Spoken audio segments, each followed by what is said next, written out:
الحمد لله رب العالمين والصلاة والسلام على سيد الأولياء والمرسلين وعلى آله وصحبه أجمعين.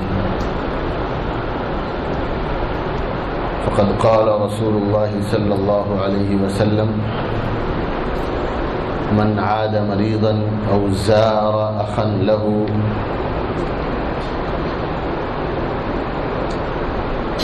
من عاد مريضا أو زار أخا له في الله فيقال طبت وطاب ممشاك وتبوأت من الجنة منزلا، أو كما قال صلی اللہ علیہ وسلم. میرے محترم بھائیوں، بزرگوں اور دوستوں، رسول اکرم صلی اللہ علیہ وسلم کا ایک فرمان میں نے آپ کو پڑھ کر سنایا ہے.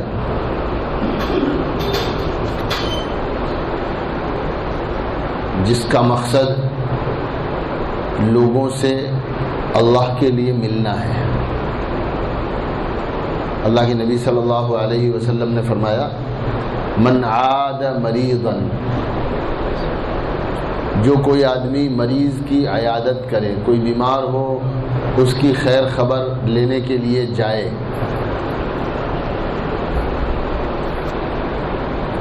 یا اپنے کسی بھائی سے ملاقات کے لیے جائے،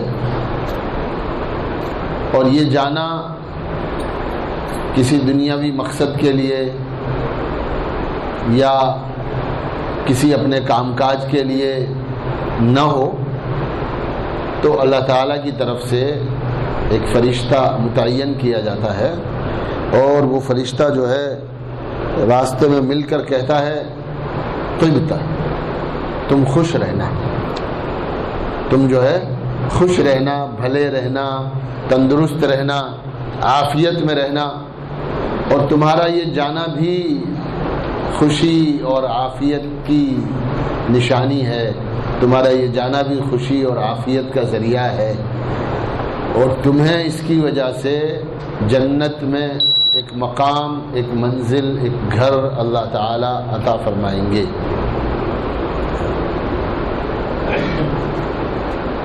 یہ بات میں بطور خاص اس لیے عرض کر رہا ہوں کہ پچھلے دنوں ان احوال کی وجہ سے جو انسانوں کو پیش آئے، جو چیزیں چھوٹ گئی، بہت ساری جو چیزیں ہم سے چھوٹ گئی، اور بہت ساری چیزیں جو ہمارے مزاج میں سے نکل گئی. وہ لوگ جو مجلسی تھے، ہمیشہ لوگوں کے ساتھ اٹھنے بیٹھنے والے تھے، اکیلے رہنا ان کو پسند نہیں تھا، اکیلے جی نہیں لگتا تھا ان کا. وہ گھر چھوڑ کر دوستوں کے پاس اور مجلسوں میں اور چوپالوں پر اور چوراہوں پر جا کر بیٹھا کرتے تھے. اب وہ ایسی یکسوئی ہو گئی ہے کہ اب تنہا اکیلے بیٹھنے میں ہی آدمی کو اچھا لگتا ہے. اکیلے رہنے میں، تنہا رہنے میں، اور کسی سے نہ ملنے کی جو عادت پڑ گئی سال ڈیڑھ سال میں، تو اب وہی عادت پڑ گئی ہے. اب لوگ جو ہے وہ رشتہ داروں سے، دوست احباب سے، بھائی بہنوں سے، مریضوں بیماروں سے، کہیں انتقال ہو جائے تو کسی کی تعزیت میں جانا، ملاقات کرنا، اس کو کیا کر رکھا ہے ہم لوگوں نے؟ بولو، صحیح ہے بات؟ یہ بات صحیح ہے؟ ہم نے چھوڑ دیا ہے یا اس کو ایک لمٹ تک کافی کم کر دیا ہے اس کو؟ ہم دیکھتے ہیں کہ بھئی جانا ضروری ہی ہے تو ہم جاتے ہیں. پہلے ایسا نہیں تھا کہ جانا ضروری ہی ہے، لیکن آدمی پڑوسیوں کے یہاں، اپنے محلے میں، اپنی سوسائٹی میں، اپنے رشتہ داروں میں، قریب کے رشتہ داروں میں یا دور کے رشتہ داروں میں جہاں کہیں کوئی بات پیش آتی تھی تو لوگ آیا جایا کرتے تھے، ملا کرتے تھے، اور ملاقات سے فائدہ ہوتا ہے. لوگ جب ایک دوسرے سے ملتے ہیں، ملاقاتیں ہوتی ہیں، تو کیا ہوتا ہے؟ فائدہ ہوتا ہے. ہاں، فضیلت تو اپنی جگہ پر ہے، لیکن اس کا بڑا نفع ہے. آپ کو ایک واقعہ سناؤں گا. رسول اکرم صلی اللہ علیہ وسلم نے انصار اور مہاجر، ایک انصاری کی مہاجر کے ساتھ بھائی چارہ کرایا تھا۔ جب مدینہ منورہ آئے مسلمان اور مہاجر ہجرت کر کے آئے تو اللہ کے نبی صلی اللہ علیہ وسلم نے ہر ایک انصاری کو ایک مہاجر کا بھائی بنا دیا۔ بھئی یہ تمہارے بھائی ہیں، بھئی یہ تمہارے بھائی ہیں، یہ تمہارے بھائی ہیں۔ کیونکہ وہ سب کچھ چھوڑ کر آئے تھے، ان کے پاس کچھ بھی نہیں تھا، اس لیے ہے نا ان کو کسی کیمپ میں رکھا جاتا یا ان کو ان کے حوالے چھوڑ دیا جاتا تو مشقتیں پیش آتی۔ آتے ہی انہیں جو ہے ایک قسم کی یکسوئی، ایک قسم کی انسیت مل جائے، اس لیے اللہ کے نبی صلی اللہ علیہ وسلم نے جو ہے مؤاخات فرمائی۔ حضرت سلمان رضی اللہ تعالیٰ عنہ کو حضرت ابو درداء کا بھائی بنایا۔ حضرت ابو درداء انصاری ہیں، حضرت سلمان رضی اللہ تعالیٰ عنہ جو ہے وہ مکہ مکرمہ سے حضور کے ساتھ اور صحابہ کے ساتھ ہجرت کر کے گئے ہیں۔ اب بھائی اپنے بھائی سے ملاقات کے لیے ایک دن جاتے ہیں۔ حضرت سلمان جو ہے ایک دن اپنے بھائی حضرت ابو درداء، گویا منہ بولے بھائی ہیں، ان سے ملاقات کے لیے گئے ہیں۔ تو جب گئے تو بھائی نے اپنے بھائی کے لیے کھانا تیار کروایا اور کھانا تیار کروا کے دسترخوان لگا دیا کہ لیجئے نوش فرمائیے۔ تو بھائی میں کھانا کھاؤں گا، تمہیں کیا ہو گیا، تم نہیں کھاؤ گے؟ کہا میرا تو روزہ ہے، میرا تو روزہ ہے۔ وہ روزہ نفل تھا، حدیث میں اس کا ذکر نہیں ہے، لیکن جو واقعہ بتاتا ہے اس سے ہم یہ سمجھتے ہیں کہ وہ روزہ نفل تھا۔ حضرت سلمان رضی اللہ تعالیٰ عنہ نے فرمایا کہ بھائی میں تو ایسے نہیں کھاؤں گا، تم تو روزہ رکھو اور میں کھانا کھاؤں، یا تو میں بھی نہ کھاؤں، میں بھی روزے دار کی طرح رہوں، یا پھر تم روزہ افطار کرو۔ تو حضرت ابو درداء رضی اللہ تعالیٰ عنہ کو کیا کروایا؟ روزہ افطار کروایا اور دونوں نے ساتھ میں کھانا کھایا۔ وہ مسلسل روزے رکھتے تھے، وہ مسلسل روزے رکھتے تھے۔ اور حضرت ابو درداء رضی اللہ تعالیٰ عنہ کے جب گھر تشریف لے گئے حضرت سلمان تو کیا دیکھتے ہیں کہ ام درداء جو ہیں وہ پرانے درانے کپڑوں میں، میلی کچیلی بکھرے یعنی گندے بالوں کے ساتھ، یہ میں تعبیر کر رہا ہوں بات سمجھانے کے لیے، تو بال گندے ہیں، کپڑے میلے کچیلے یا بالکل سادہ ہیں، ایسے لباس میں وہ اپنے گھر میں موجود ہیں۔ تو پوچھا کہ بھابھی جان کیا وجہ ہے، آپ نے اپنا کیسا حلیہ بنا رکھا ہے، آپ نے اپنا حلیہ کیسا بنا رکھا ہے؟ تو انہوں نے کہا کہ بھائی تمہارے بھائی کو دنیا میں اب کوئی رغبت نہیں ہے، تمہارے بھائی کو اب دنیا میں کوئی رغبت نہیں ہے، روزہ رکھتے ہیں، دن میں روزہ رکھتے ہیں، رات کو اللہ اللہ کرتے ہیں، نہ ان کو کھانے پینے سے مطلب ہے، نہ ان کو بیوی بچوں سے مطلب ہے، ہم کپڑا کس کے لیے پہنے، ہم اچھے کپڑے یا اچھا حال کس کے لیے بنائیں؟ تو آپ جب کسی کے گھر جاتے ہیں تو گھر کا اچھا برا کیا ہوتا ہے آپ کے سامنے آتا ہے نا، اور اکارڈنگلی جو ہے آپ کچھ جو ہے وہاں اصلاح کر کے آتے ہیں۔ ٹھیک ہے، بات سمجھ میں آ گئی، گھر کا مسئلہ سمجھ میں آ گیا۔ پھر رات ہوئی تو حضرت ابو درداء نے بستر بچھا دیا بھائی کے لیے کہ چلو سو جاؤ، اور خود وضو کر کے مصلی بچھا کے نماز پڑھنے لگے۔ حضرت سلمان نے فرمایا چلو سو جاؤ، تم بھی کیا کرو، سو جاؤ، نماز نہیں پڑھنی ابھی۔ سلا دیا، پھر تھوڑی دیر ہوئی پھر اٹھ گئے، وہ ان کی تو عادت تھی روزانہ رات بھر نماز پڑھنے کی، کہا سو جاؤ، اب واپس پھر سو جاؤ۔ اخیر شب ہوئی تو پھر خود بھی اٹھے اور انہیں کہا کہ ہاں اب تم بھی اٹھو، میں بھی نماز پڑھوں گا، تم بھی نماز پڑھنا۔ چنانچہ اخیر شب میں دونوں نے نماز پڑھی، صبح ہوئی، ایک رات یا 24 گھنٹے ساتھ میں گزرے، اور حضرت سلمان رضی اللہ تعالیٰ عنہ فرمایا کہ بھائی تم پر تمہارے جسم کا بھی حق ہے، تم پر تمہارے جسم کا بھی حق ہے، تم پر تمہارے اہل و عیال کا بھی حق ہے، ان لنفسک علیک حقا ولزوجک علیک حقا ولبدنک علیک حقا، تم پر تمہارے جسم کا بھی حق ہے، تمہارے بیوی بچوں کا بھی حق ہے نا۔ حضرت ابو دردہ رضی اللہ تعالیٰ عنہ کو شاید بات سمجھ میں نہیں آئی، صبح دونوں حضور کے پاس آئے، صبح دونوں جو ہے مسجد آئے اور دونوں نے آ کر جو ہے اپنی اپنی بات کہی، جی حضور میں نے یہ دیکھا۔ انہوں نے کہا جی حضور انہوں نے میرے ساتھ یہ کیا، میرا روزہ توڑوا دیا، مجھے رات کو نماز نہیں پڑھنے دی۔ بڑی شکایت ہے نا کہ مجھے میرا روزہ افطار کرا دیا اور مجھے رات کو نماز بھی نہیں پڑھنے دی، اور یوں کہہ رہے ہیں مجھے۔ تو حضور اکرم صلی اللہ علیہ وسلم نے فرمایا صدقہ سلمان، سلمان صحیح کہتے ہیں، سلمان صحیح کہتے ہیں۔ ہاں ہم لوگوں پہ یہ چیز لاگو نہیں پڑتی، اس لیے کہ ہم پہلے سے ہی دنیا میں ہیں، ہم دین میں اتنے ہیں ہی نہیں کہ ہمیں روکنے کی ضرورت پیش آ، بھائی رک جا، ہم پہلے سے ہی مکمل دنیا میں ہے تو ہم کو بلایا جاتا، بھائی دنیا چھوڑ کر مسجد آؤ، ہے نا، روزہ رکھو، نماز پڑھو، اللہ کا ذکر کرو، قرآن پاک کی تلاوت کرو، وقت فارغ کر کے اللہ کے راستے میں جاؤ۔ ہمارا مسئلہ الٹا ہے، انہیں کہا جاتا تھا تم بیوی بچوں کے پاس جاؤ، تم دکان پر جاؤ، تم سو جاؤ، تم آج افطار کر لو، اور ہمیں کہا جاتا بھائی دکان چھوڑ کر مسجد میں آؤ، روزہ رکھو، نماز پڑھو، اللہ سے مانگو، اللہ سے لو لگاؤ۔ تو ایک آدمی جب کسی کے گھر جاتا ہے، کچھ وقت گزارتا ہے نا، تو ایک دوسرے کے دکھ درد، خوشیاں، غم جو ہے وہ بانٹنے کا موقع ملتا ہے، اور اس طرح کی ملاقاتوں سے لوگوں کو نفع ہوتا ہے۔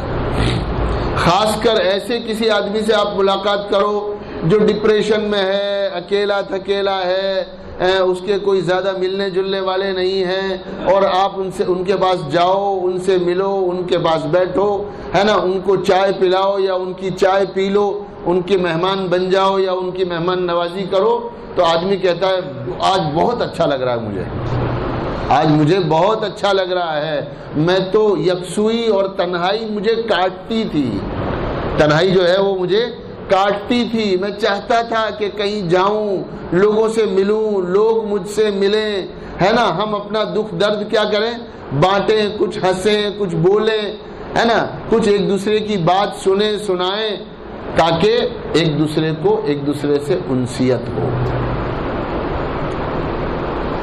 میری بات سمجھ میں آ رہی ہے کہ ہم جو ہے لوگوں سے کیا کریں، بیمار ہو تو ان کی عیادت کر لیں، اس کو تلاشو کہ کوئی محلے میں بیمار تو نہیں ہے، اور ان کی عیادت کرو، ان کی ملاقات کے لیے جاؤ، اور ملاقات کے لیے جا کر ان کو جو ہے شفا کی، تندرستی کی، عافیت کی دعا دے کر آؤ۔ عیادت کرنا جو ہے یہ بہت ضروری بھی ہے اور اس کے آداب بھی ہیں، عیادت کرنا ضروری بھی ہے اور اس کے آداب بھی ہیں کہ ہم اپنے دوستوں کی، رشتہ داروں کی، ملنے جلنے والوں کی، کہیں انتقال ہو گیا ہے ان کی تعزیت کریں، کوئی بیمار ہو گیا ہے اس کی عیادت کریں۔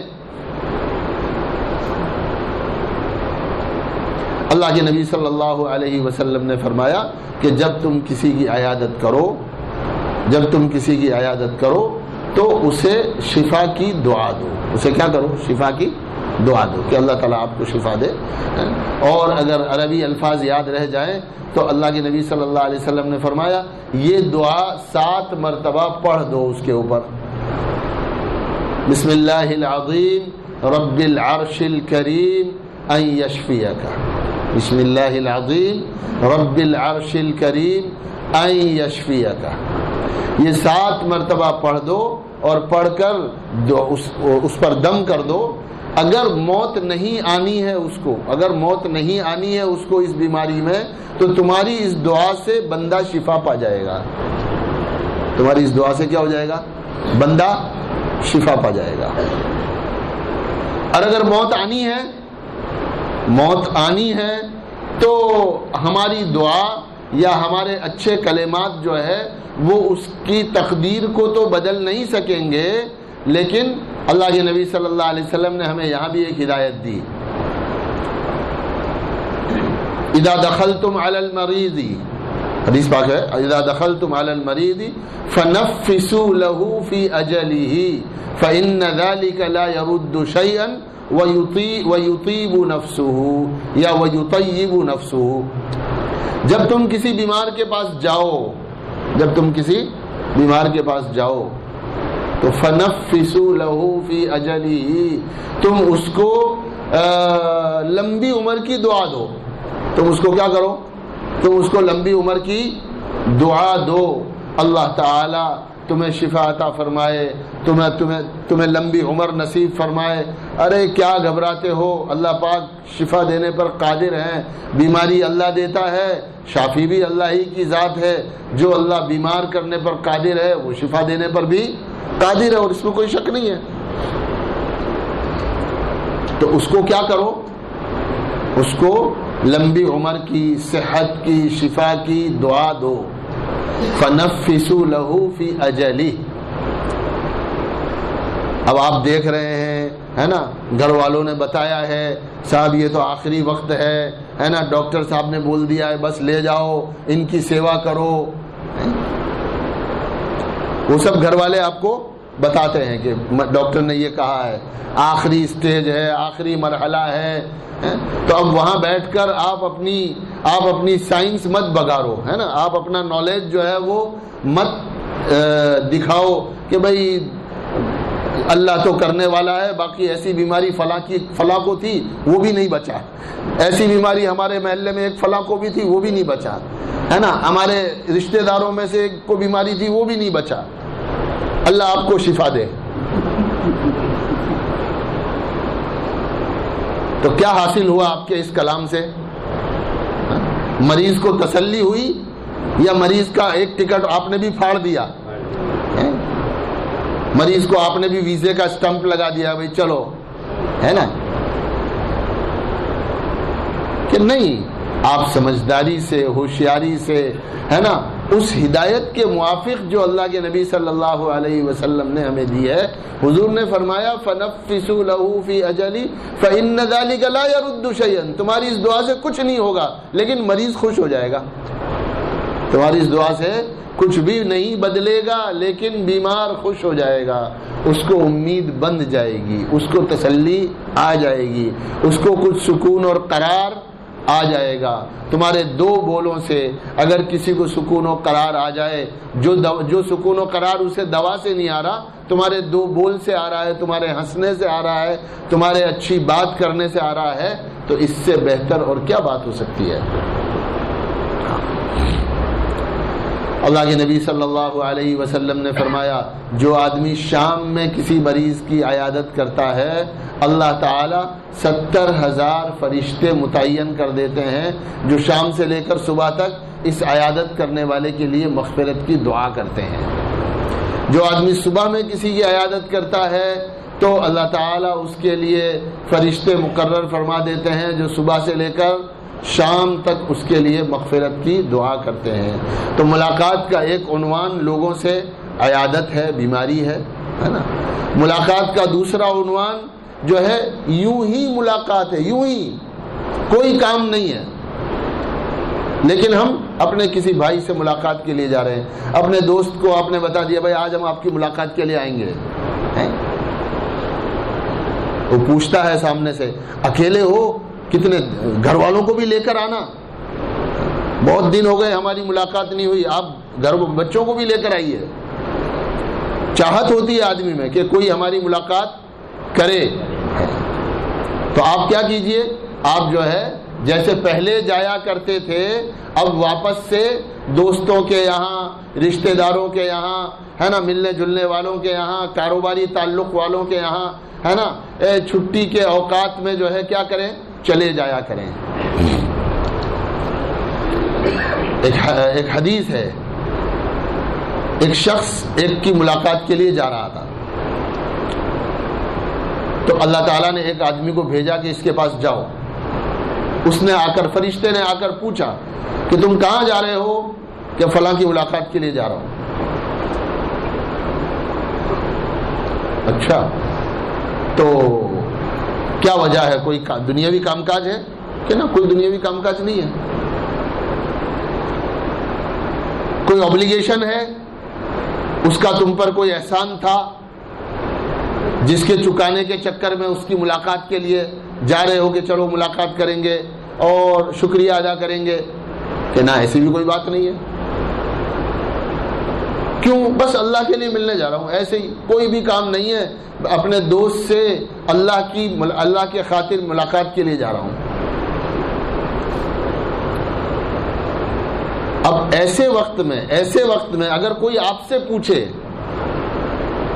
تو ہم جا رہے ہوتے ہیں، کسی دنیاوی غرض کے لیے نہیں جا رہے ہوتے، مثلا ملاقات مقصود ہے، تو اسی ملاقات کو کہتے ہیں کہ آپ نیت کرو کہ ہم اللہ کے لیے اپنے بھائی سے ملنے جا رہے ہیں. کائے کے لیے ملنے جا رہے ہیں؟ اللہ کے لیے ملنے جا رہے ہیں. ہمارا جواب کیا ہوتا ہے؟ بھائی کام بھی نہیں ہے، کوئی احسان بھی نہیں ہے، کوئی دنیاوی لین دین بھی نہیں ہے، کیوں جا رہے ہو؟ ارے ملاقات کے لیے جا رہے ہیں، گھر میں بہت کنٹالے تھے نا، تو بیوی نے کہا کہ چلو فلاں کے دوست کے گھر آپ کے ملاقات کے لیے جائیں گے. تو کام کچھ نہیں تھا، انسیت پیدا کرنے کے لیے، خوشی بانٹنے کے لیے، ان کو خوشی پہنچانے کے لیے یہ ملاقات تھی. اس ملاقات کو آپ یوں کہہ سکتے تھے کہ ہم اللہ کے لیے اپنے دوستوں سے، رشتہ داروں سے، بھائی بہنوں سے ملاقات کے لیے جا رہے ہیں. کیونکہ کام کچھ نہیں ہے، دنیاوی کوئی مقصد نہیں ہے، کچھ لین دین نہیں ہے. تو حدیث پاک میں آتا ہے کہ اس فرشتے نے اس جانے والے سے کہا کہ اگر تمہارا جانا اللہ کے لیے ہے یا اس لیے ہے کہ تم اللہ کے لیے اس سے محبت کرتے ہو، تو اللہ تعالیٰ کی طرف سے پیغام ہے کہ اللہ تعالیٰ نے تمہاری مغفرت فرما دی اور تمہارے لیے جنت میں ایک گھر بنا دیا. اللہ تعالیٰ نے تمہاری کیا کر دی؟ اللہ نے تمہاری مغفرت فرما دی اور تمہارے لیے جنت میں ایک گھر متعین فرما دیا. تو فائدہ تو ہوا ہے نا. وہ جائیں گے، بیٹھیں گے، ہنسیں گے، بولیں گے، کھائیں گے، پیئیں گے، ہے نا. وہ جو جس کو آپ مقصد بنا رہے تھے پہلے، ہے نا، کہ بھائی جائیں گے، بیٹھیں گے، بات چیت کریں گے، ہے نا، گپ شپ لگائیں گے، کہا نہیں، وہ سب تو جب آپ کسی کے پاس جاؤ گے، ملاقات کرو گے، تو وہ تو ہونا ہی ہے. بھائی آپ کسی کے گھر جاؤ گے تو چائے تو مل ہی جائے گی.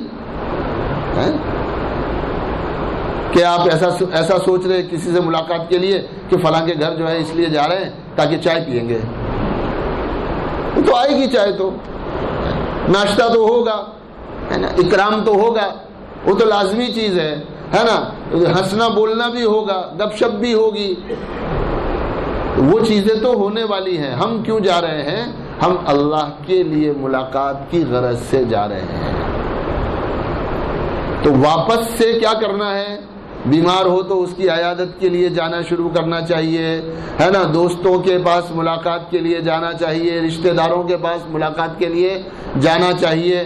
جیسے پہلے جایا کرتے تھے یا پہلے بھی نہیں جاتے تھے تو بھی کیا ہونا چاہیے؟ جانا چاہیے، تاکہ ثواب بھی ملے، ہے نا، اللہ کی رضا حاصل ہو. اور جو واقعہ میں نے آپ کو سنایا، اس واقعے سے جب ہم کسی سے ملاقات کرتے ہیں، ملتے جلتے ہیں، اپنی کام کی باتیں آتی ہیں، تو ہمیں کہیں سے کوئی رہبری مل جاتی ہے، کوئی غلطی ہوتی ہے تو سامنے والا ہماری غلطی کو ٹھیک کر دیتا ہے. اور بہت سارے فائدے، جو فائدے حضرت سلمان رضی اللہ تعالیٰ عنہ اور حضرت ابو درداء کو ہوئے ہیں. ام درداء نے شکایت تو نہیں کی تھی نا کہ میاں صاحب جو ہے وہ خیر خبر نہیں لے رہے، بس ایک ملاقات ہوئی اور اس ملاقات کی وجہ سے گھر کا تنتر کیا ہو گیا؟ ٹھیک ہو گیا. گھریلو زندگی جو ہے، جو بگڑی ہوئی تھی، یا گھریلو زندگی میں جو بے رخی تھی، وہ بے رخی جو ہے وہ ایک دوست کی ملاقات کی وجہ سے، ایک بھائی کی ملاقات کی وجہ سے کیا ہو گئی؟ دور ہو گئی. آپ کسی کے گھر گئے، ہے نا، گھر گئے تو سامنے والے نے اپنا رونا شروع کیا، یہ میرا بیٹا ہے، کہنا نہیں مانتا ہے، کچھ سنتا نہیں ہے، کچھ پڑھتا نہیں ہے. جب آپ جاتے ہیں نا تو لوگ اپنی کیا کرتے ہیں؟ اپنا درد سناتے ہیں. انسان کو کچھ نہیں چاہیے، ایک درد سننے والا چاہیے.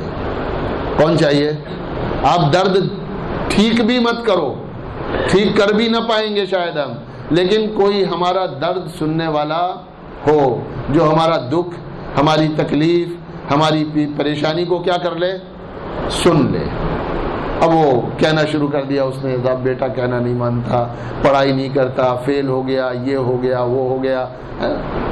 آپ نے اس کی بات سن لی، اور ہو سکتا تھا کہ اس ملاقات کی وجہ سے آپ نے اپنے بھتیجے سے کوئی بات کی، اسے سمجھایا، اس کی طرف متوجہ ہوئے، اور شاید یہ بھی محسوس کیا ہو کہ بھئی باپ کا جو ایٹیٹیوڈ ہے، اس کے سمجھانے کا جو طریقہ ہے وہ صحیح نہیں ہے. آپ نے کچھ اس کو سمجھایا، کچھ بیٹے کو سمجھایا، ہے نا. کبھی کبھی جو ہے وہ ٹریٹمنٹ غلط ہو رہی ہوتی ہے. اولاد اس لیے بھی آگے پیچھے ہو جاتی ہے کہ جو ٹریٹمنٹ ہے وہ صحیح طریقے سے نہیں ہو رہی ہوتی. تو آپ نے کچھ باپ کو سمجھایا، کچھ بیٹے کو سمجھایا، چائے پانی پی کر گھنٹہ 2 گھنٹہ گزار کر آئے، تو انہیں کیا ہو گیا؟ آپ کے جانے سے انہیں آپ کے جانے سے فائدہ ہو گیا. کوئی آپ کے یہاں آیا، آپ نے اپنا دکھ درد سنانا شروع کر دیا. ہاں، لوگ جو ہے ایسا بھی کرتے ہیں کہ گھر میں بیوی سے پریشان ہیں تو کسی کو کہتے ہیں بھائی تم اپنے گھر والی کو لے کر آنا میرے گھر پہ، ہے نا. بیٹھیں گے، چائے پئیں گے، ایسی ایسی باتیں نکالنا، یہ کرنا وہ کرنا، اور یہ بات سمجھانی ہے آپ کو، ہمارے گھر والوں کو یہ چیزیں ان کے کان پر ڈالنی ہے، یہ سمجھانا ہے. تو اس ملاقات سے یہ کام کیا ہوئے؟ ایسی ملاقاتوں سے اس طرح کے کام بن جاتے ہیں، اور گھروں کی جو لائن ہے وہ بگڑتی ہوئی کیا ہو جاتی ہے؟ کچھ ریپیئر ہو جاتی ہے، کچھ ٹھیک ٹھاک ہو جاتی ہے. اور ایسی ملاقاتیں جن سے آدمی ایک دوسرے کے پاس جاتا ہے، اس سے انسانی زندگی میں بڑے نفع وجود میں آتے ہیں. اللہ تعالی ہمیں اپنا فضل فرمائے، ہم پر ہمارے احوال کو اللہ تعالی درست فرمائے، اور ہماری زندگیوں میں خیر، عافیت، بھلائی، تندرستی جو ہے اللہ تعالی شامل حال فرمائے. پریشانیوں سے، بدحالیوں سے اللہ تعالی ہمیں نجات نصیب فرماوے. وآخر دعوانا ان الحمد للہ رب